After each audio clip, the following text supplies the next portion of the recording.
প্রায় সব বাড়িতে সকালবেলাটা খুবই তাড়াহুড়োর মধ্যে কাটে, আর সেই সময় জলখাবার বলুন বা টিফিন যে কোনো হোক বানাতে তো হবেই। তাই আমরা সবাই চেষ্টা করি কিভাবে খুব তাড়াহুড়োর মধ্যে হেলদি এবং টেস্টি কিছু খাবার বানিয়ে নেওয়া যায়। আর সেরকমই একটা কিছু রেসিপি আপনাদের সাথে শেয়ার করব, যেটির জন্য লাগবে মাত্র দুটো সেদ্ধ আলু।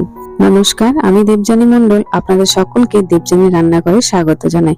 আজকে আমার রেসিপি যদি আপনাদের ভালো লেগে থাকে তাহলে অবশ্যই রেসিপিটি লাইক, শেয়ার, কমেন্ট করবেন এবং চ্যানেলটি সাবস্ক্রাইব করে পাশে থাকবেন। এখানে এই রেসিপিটি বানিয়ে নেওয়ার জন্য এখানে নিয়ে নিয়েছি আমি দুটো সেদ্ধ আলু। আলুগুলো অবশ্যই খুব ভালোভাবে সেদ্ধ করবেন, কোনো রকম ভাবে হাফ বয়েল করবেন না।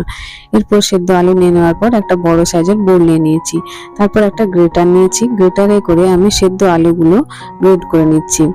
আপনারা যদি এই প্রসেসটা না করতে চান তখন আপনারা হাত দিয়ে খুব ভালোভাবে আলুটা ম্যাশ করে নেবেন। আলুটা এইভাবে গ্রেট করে নিলে আলুটা খুব ভালোভাবে স্মুথ ভাবে পেস্ট হয়ে যায়, সেই কারণে আমি এখানে গ্রেটার ব্যবহার করেছি।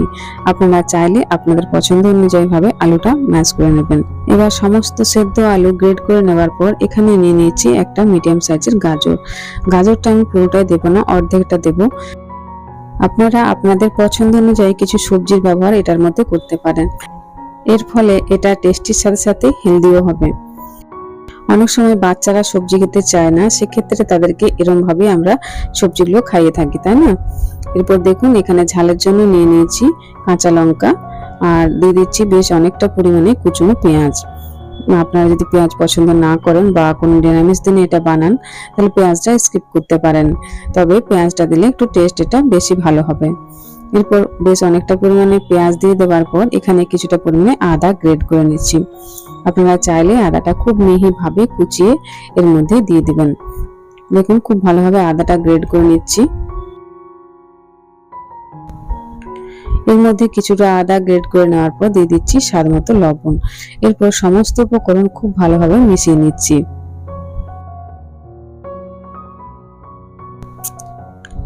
এবার এখানে দিয়ে দিচ্ছি পরিমাণ মতো ময়দা। আপনারা চাইলে এখানে ময়দার পরিবর্তে আটার ব্যবহার করতে পারেন। এবার ময়দার সাথে সমস্ত উপকরণ খুব ভালোভাবে মিশিয়ে নিতে হবে।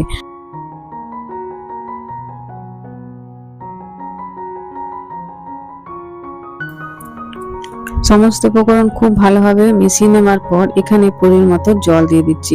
জল একেবারে বেশি পরিমাণে দেব না, অল্প অল্প করে জল দিয়ে এটা খুব ভালোভাবে তৈরি করে নেব মিশ্রণটা।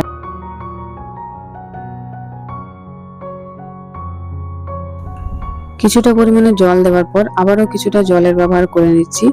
দেখতে পাচ্ছেন একবারে আমি সমস্ত জল দিচ্ছি না, মিশ্রণটার মধ্যে জলের পরিমাণ বেশি হয়ে যেতে পারে, তাই অল্প অল্প করে জল দিয়ে এই মিশ্রণটা তৈরি করে নিচ্ছি। দেখুন আবারও কিছুটা জল দিয়ে আবারও এটা খুব ভালোভাবে মিশিয়ে নিচ্ছি।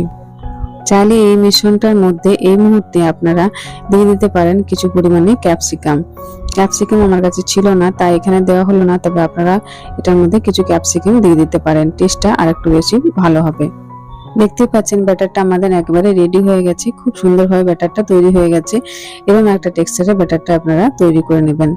এরপর এখানে আরো কিছু উপকরণ দিয়ে দেবো। এখানে একটু গরম সর্ষের তেল নিয়েছি, তার মধ্যে কিছু সর্ষে দিয়ে দিয়েছি। এরপর দিয়ে দিয়েছি সামান্য একটু কারি পাতা। এরপর এটা তৈরি করে রাখা ব্যাটারটার মধ্যে মিশিয়ে দেবো। আপনারা যদি এটা ব্যবহার করতে না চান তাহলে দেবেন না, কারি পাতার একটা সুন্দর স্মেল আছে। আর এটা যদি আপনারা এরকম ভাবে তরকার মতন ব্যবহার করেন তাহলে এটার স্বাদটা আরো দ্বিগুণ হয়ে যাবে। তাহলে চাইলে চেষ্টা করবেন এই মিশ্রণটার মধ্যে এই তরকারিটা ব্যবহার করার। আর আপনারা যদি কারি পাতার গন্ধ পছন্দ না করেন তখন আপনারা এর মধ্যে সামান্য একটু ধনে পাতা দিয়ে দেবেন অথবা কস্তুরি মেথির ব্যবহার করবেন। সুন্দর ফ্লেভারের জন্য যে কোনো একটা পাতার ব্যবহার অতি অবশ্যই করতে পারেন। এরপর এর মধ্যে দিয়ে দিচ্ছি সামান্য একটু টমেটো কুচনো।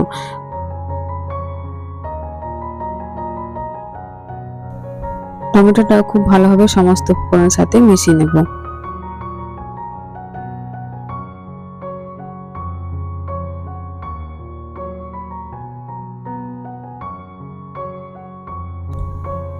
এবার সব শেষে এর মধ্যে সামান্য একটু চিনি দিয়ে দিলাম। চিনিটা ভালোভাবে মিশিয়ে নেওয়ার পর এটা কিছুক্ষণের জন্য রেস্টে রেখে দেবো।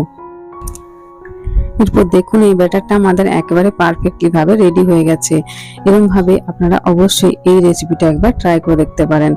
এরপর এখানে দিয়ে দিচ্ছি সামান্য একটু পরিমাণে তেল, ফ্রাইং প্যানের মধ্যে ব্রাশ করে নিলাম। এবার তৈরি করে রাখা ব্যাটারটা এর মধ্যে দিয়ে দেব। 1 হাতার মতন ব্যাটার এর মধ্যে দিয়ে দিচ্ছি। আর খুব ভালোভাবে চারিদিকে গোল করে ঘুরিয়ে নিতে হবে। যেমন ভাবে আপনারা ধোসা বানান সেরকম ভাবে ভালোভাবে ঘুরিয়ে নেবেন, তবে সেরকম ভাবে পাতলা করে নয়, একটু মোটা ভাবে চারিদিকে ছড়িয়ে নিতে হবে। এইভাবে আপনারা অবশ্যই এই রেসিপিটি একবার সকালবেলায় ঝটপট বানিয়ে নিতে পারেন এবং সময় লাগবে খুবই অল্প, বেশি সময় লাগবে না, যেটুকু সময় আপনাদের এই ব্যাটারটা তৈরি করতে লাগছে। দেখতে পাচ্ছেন কি দারুণ ভাবে এই রেসিপিটি তৈরি হয়ে গেল এবং সুন্দরভাবে একটা ঝটপট হেলদি আর সাথে সাথে টেস্টি একটা রেসিপি আপনারা সকালবেলায় জল খাবার অথবা বাচ্চাদের বড়দের যে কোনো টিফিনে এই রেসিপিটি আপনারা বানিয়ে নিতে পারেন। ঝটপট তৈরি হয়ে যাওয়া এই পরোটা আপনারা যে কোনো সময় বাড়িতে বানিয়ে খেতে পারেন। অনেক সময় রাত্রেবেলায় আমাদের একই রকম রুটি খেতে ভালো লাগে না, সেক্ষেত্রে আপনারা এরকম ভাবে কিছু আলু দিয়ে এই পরোটাটা বানিয়ে নিতে পারেন। বাচ্চা থেকে বড় আমরা কম বেশি সকলেই আলুর পরোটা খুবই পছন্দ করি, তবে ওই মাখা বেলা পুর ভরা এইসব ঝামেলার জন্য এই পরোটা আমরা অনেকটা এড়িয়ে চলি। তাই যখন আপনাদের খেতে ইচ্ছে করবে এরকম ভাবে খুব সহজ পদ্ধতিতে এই পরোটাটা ইজিলি বাড়িতে বানিয়ে নিতে পারবেন।